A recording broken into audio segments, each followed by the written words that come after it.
Hey there, soap fans. Welcome back to the channel.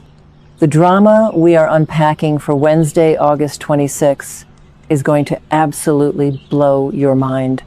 The stakes have literally never been higher. Let's jump right in. We have to start with the absolute devastation surrounding the Carver family. Let's be real for a second. Watching Abe Carver say a final goodbye to Lexie was one of the most gut-wrenching things this show has done in years. The writers really twisted the knife by bringing her back just to snatch her away again.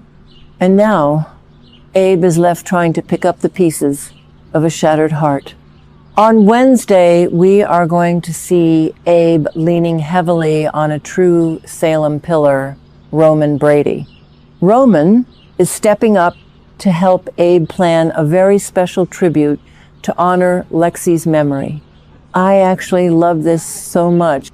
Roman and Abe go way, way back to their early days at the Salem Police Department. They have fought serial killers, dismantled crime syndicates, and survived the absolute worst this town has to offer together. Having Roman be the one to anchor Abe right now is a beautiful callback to their decades-long friendship. Roman is a true legacy character, and watching him support Abe highlights the deep, intertwining roots of the Carver and Brady families. Lexie wasn't just a DiMera. She was the heart of the Carver family, a brilliant doctor, and a woman who fought so hard to overcome her dark family legacy. Abe wanting to honor that specific part of her life, the light she brought into the world, is just going to be a massive tearjerker. Prepare your tissues, folks, because this memorial planning is going to wreck us emotionally. But while Abe is trying to channel his grief into a beautiful memorial, I am incredibly worried about Theo Carver. Theo is absolutely drowning in his grief. Can you even imagine the psychological whiplash this poor guy has gone through?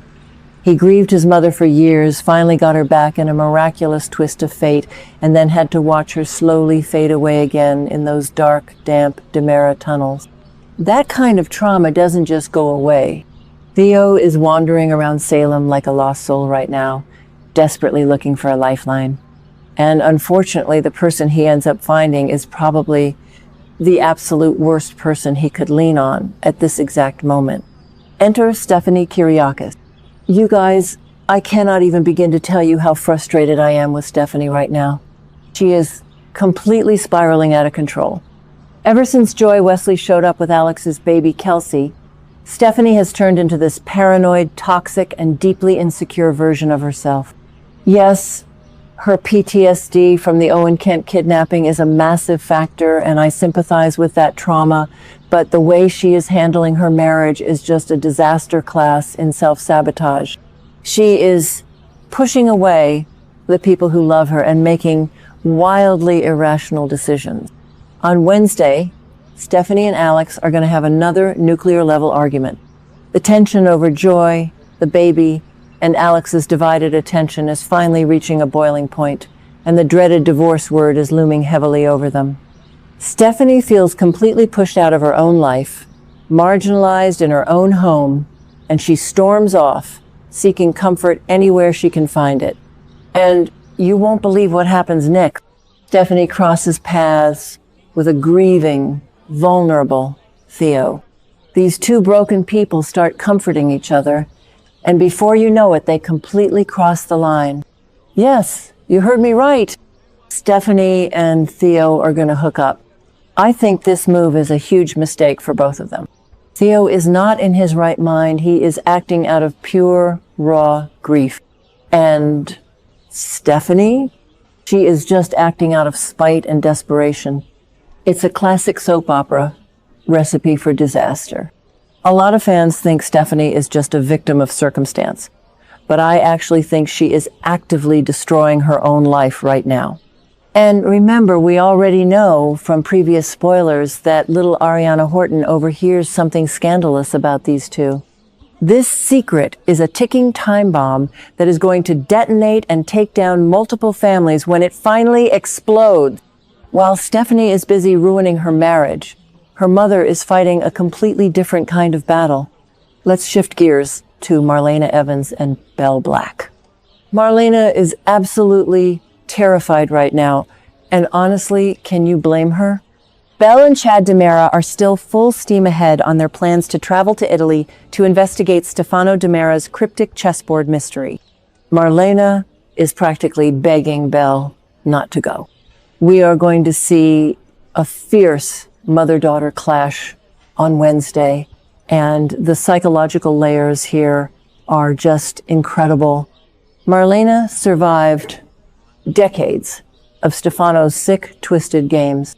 She was kidnapped, caged, mind-controlled, and hunted by that man. To Marlena, Stefano is not just a mystery, he is the ultimate boogeyman. But here's the kicker. Belle refuses to back down. She stands her absolute ground against her mother. I have to say, I am so proud of Belle in this moment. She is acting exactly like her father, John Black. John would never back down from a DiMera mystery, especially if it meant protecting his family. Belle feels a deep obligation to solve this puzzle for her late father. But I have a terrible feeling that Marlena's instincts are 100% correct. DiMera trips to Italy never ever end well. Just ask anyone who has ever stepped foot in a DiMera villa. I predict that Belle and Chad are walking straight into a trap that Stefano set up years ago, a sleeper agent, or a hidden danger that is just waiting to be triggered. Speaking of Italian secrets, we desperately need to talk about Kat Greene. Oh my God, the sheer panic this woman must be feeling right now. Thanks to her recent hypnosis sessions with Marlena, Kat has unlocked a terrifying memory. She remembered that while she was at the clinic in Italy, she actually confessed her top-secret ISA agent status to EJ DiMera while he was in a coma. That is crazy. You never confess your cover to a DiMera, even if they are unconscious. Now, Kat is completely freaking out because she has absolutely no idea if EJ actually heard her or if his subconscious retained that information. So, what does our daring ISA agent do? On Wednesday, Kat is going to try and subtly interrogate EJ to see what he remembers. This is a highly dangerous game of cat and mouse. EJ is already a volatile, dangerous man, and right now, he is fueled by blinding grief over Lexie's death. He is lashing out at everyone, including violently confronting Dr. Rolf. Kat trying to probe EJ's mind without tipping him off is like walking through a minefield blindfolded while wearing heavy lead boots. My personal theory? I think EJ already knows.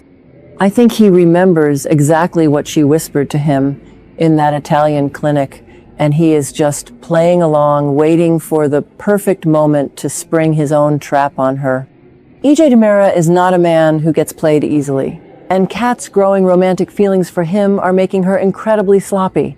She is losing her objective edge, and in the world of the ISA, that kind of mistake is going to cost her dearly. Finally, let's wrap things up on a much-needed, lighter, more romantic note. Amidst all the grief, cheating, and ISA espionage, Shawn Brady and Jada Hunter are actually thriving. I am so here for this pairing. Shawn is going all out to surprise Jada with some incredibly romantic gestures, bringing her special dinners and sweet gifts. Jada is completely swept off her feet, and she gladly accepts all of it. After the absolute nightmare Shawn went through with Jan Spears and the toxic collapse of his marriage to Belle, it is so refreshing to see him genuinely smiling again. Jada is exactly the kind of grounded, strong, and drama-free woman Shawn needs in his life right now. Let's just hope the Salem writers let them be happy for a little while before throwing a wrench into their romance.